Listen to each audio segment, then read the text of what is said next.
Hello, my happy readers. It's Shedtime Stories with me, Issy. Are you ready to share a new story? Well, I have chosen one all about kindness, friendship and tolerance. The title is The Diversity Cube and the Cloud Wizard. If you have this book at home, you can read along with me. The author, the person who has written this story, and the illustrator, the person who has drawn all the pictures, is Hazem Nassar. Now, we're going to meet the Diversity Cube, which is a group of different coloured squares that all live in harmony with one another. But someone is not happy with this. Shall we read and find out what happens? The Diversity Cube and the Cloud Wizard.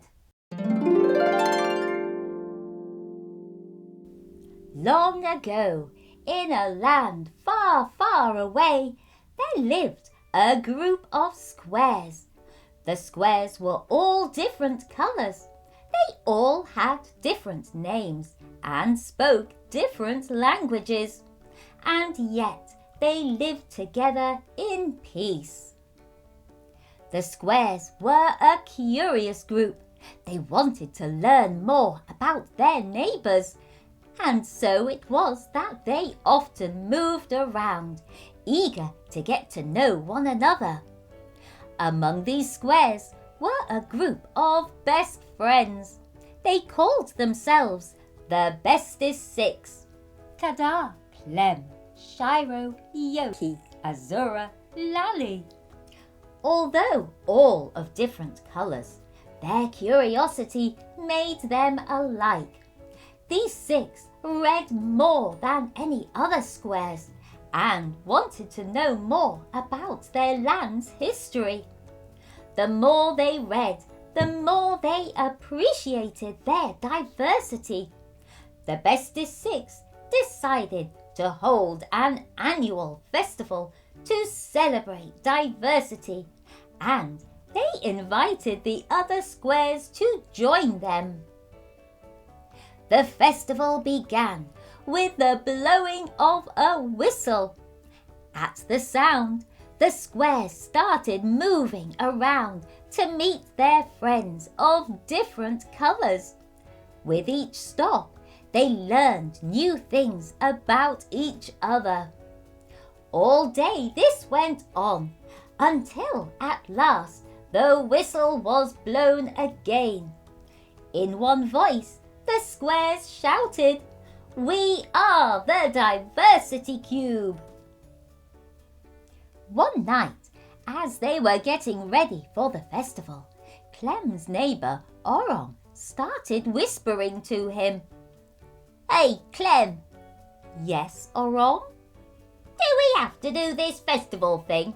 I never understood the point of it. Why do we have to mingle with other colours? They look and sound funny. They're too loud, and besides, we're much smarter than they are." Clem was confused and concerned. "That's not nice, Orong. You wouldn't want anyone to talk like that about you. My friends and I read that there used to be other cubes like ours," Clem continued, "but their colours remained separate. Then they mysteriously disappeared. The festival is to remind us of our unity despite our differences." "Maybe they ended up moving to a better place where the colours don't have to mingle with each other," Orong grumbled. "You'll see, mixing is no good, and I'm sure many oranges will agree with me." But what Orong didn't know was that someone far away was listening to him, an evil wizard named Druff, who was bent on destroying all the Diversity Cubes. "Looks like we found the one you're looking for, Master," the wizard's crystal ball said. "Indeed, my dear Tenticle," Druff said, sly smile crossing his face. "Indeed we have."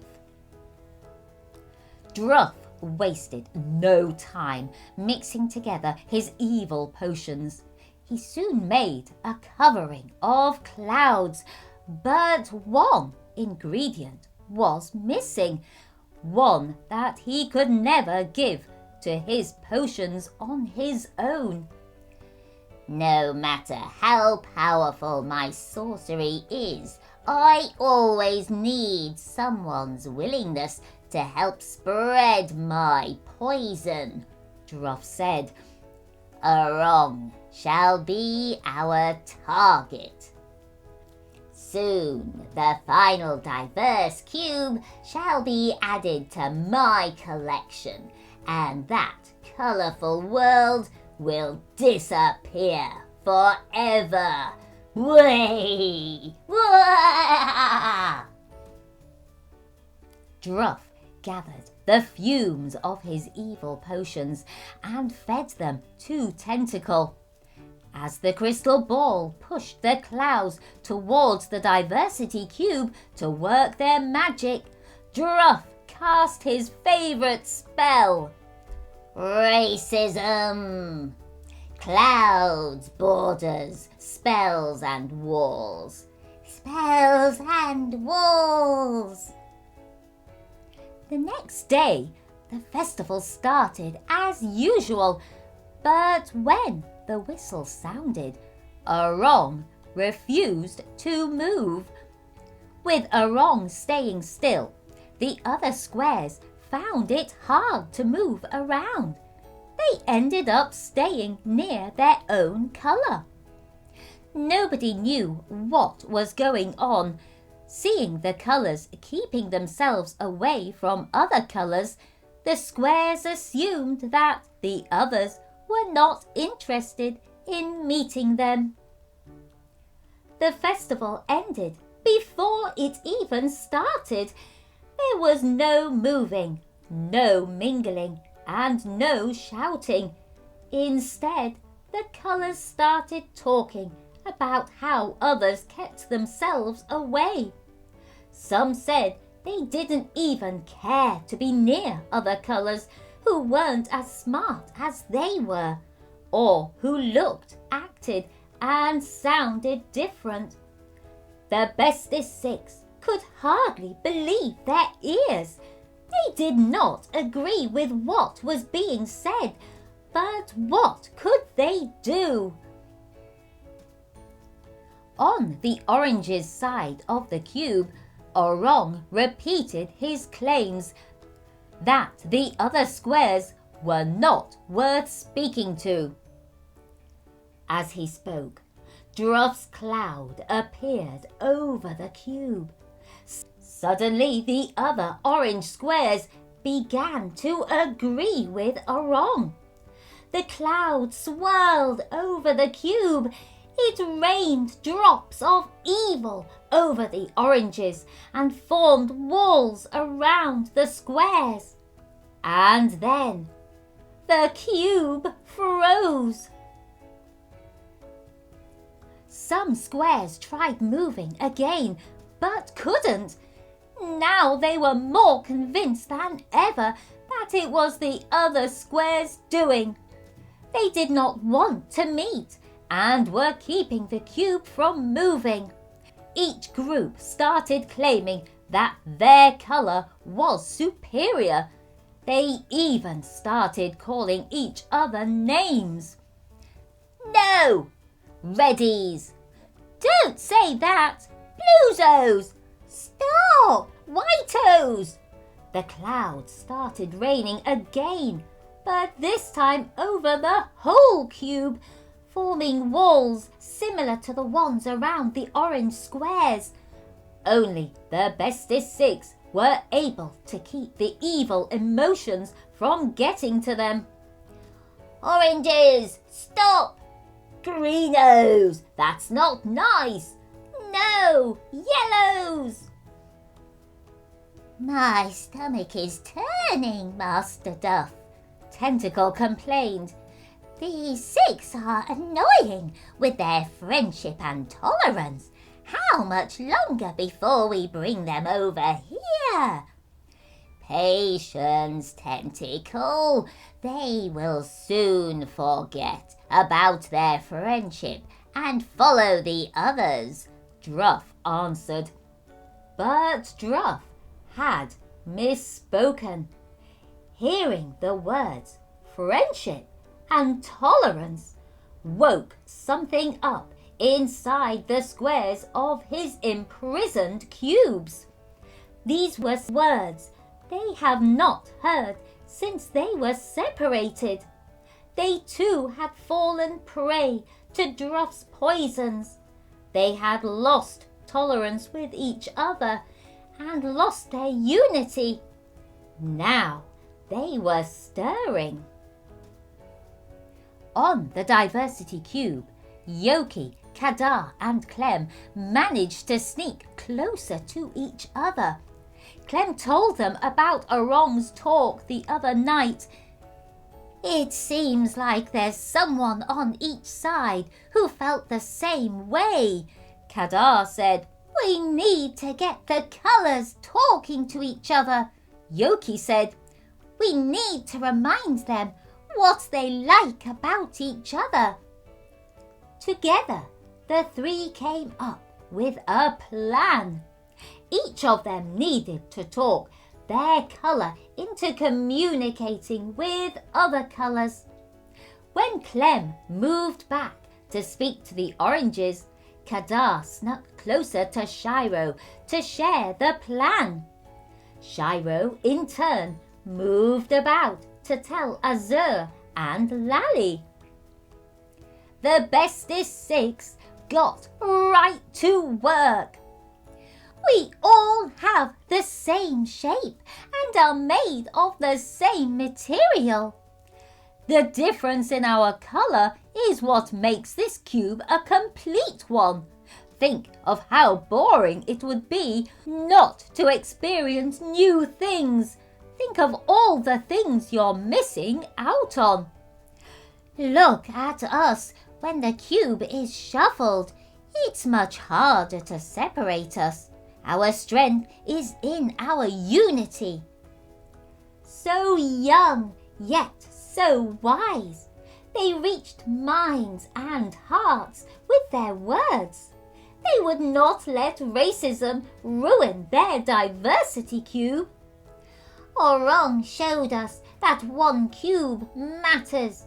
When he stopped moving, we froze. But any of us could do that. We are all equally important, and we have to work together. All over the cube, you'll find squares that share similar interests, different colours, but with similar ideas. Some squares sing really well. Some have the best jokes. Some tell the best stories. They all learn from each other, and we're lucky to see the different styles of their skills. Tenticle rushed into the restroom where Druff liked to think and plan, startling him with urgent news. Master Druff! What? You've got to see this quick, the crystal ball yelled. Can't you see me resting? Oh, no! Druff started panicking. I apologise. Lally is absolutely correct. I shouldn't have acted like that. You're right, Kadar. I'm really sorry. I'm so sorry, everyone. They are communicating. It stinks in here. Before Druff's eyes, the cloud changed in colour. Fumes of understanding, empathy, kindness, friendship, and unity replaced Druff's evil fumes, forming a stronger cloud, the diversity cloud. the diversity cloud started raining over the cube, washing away the walls between the colours. The squares could move again. Help me! Clouds, borders, smells, and shut up and let me focus.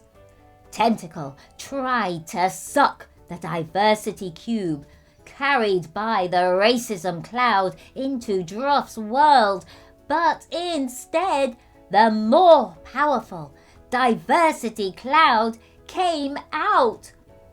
Druff desperately chased Tenticle away, but it was too late. More diversity clouds formed, dissolving the walls around the imprisoned cubes and setting them free. Burp! No! Driven by immense joy and navigated by fond memories, the long-lost cubes rode the diversity clouds back to their land. Seeing them approaching, the diversity cube roared in celebration. Huh? Is someone blowing the festival's whistle? Shiro said suddenly. Clem looked around. Look, it's Orong. The bestest six smiled as louder than ever the squares all shouted, "We are the diversity cubes!" The end.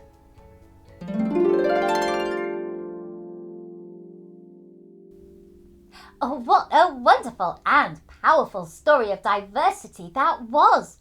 All the different colours were living in harmony together. They all accepted one another. But it only took one, Orong, to unsettle them all. And as for the wizard, well, I'm so glad his plan did not work. And all the other diversity cubes were released to live in harmony once again. We all live on this beautiful planet, and not one of us is the same, but we are all amazing individuals. Showing kindness, friendship and tolerance to one another is important. I wonder if you could have a think about all your different friends. What is it that you like about them?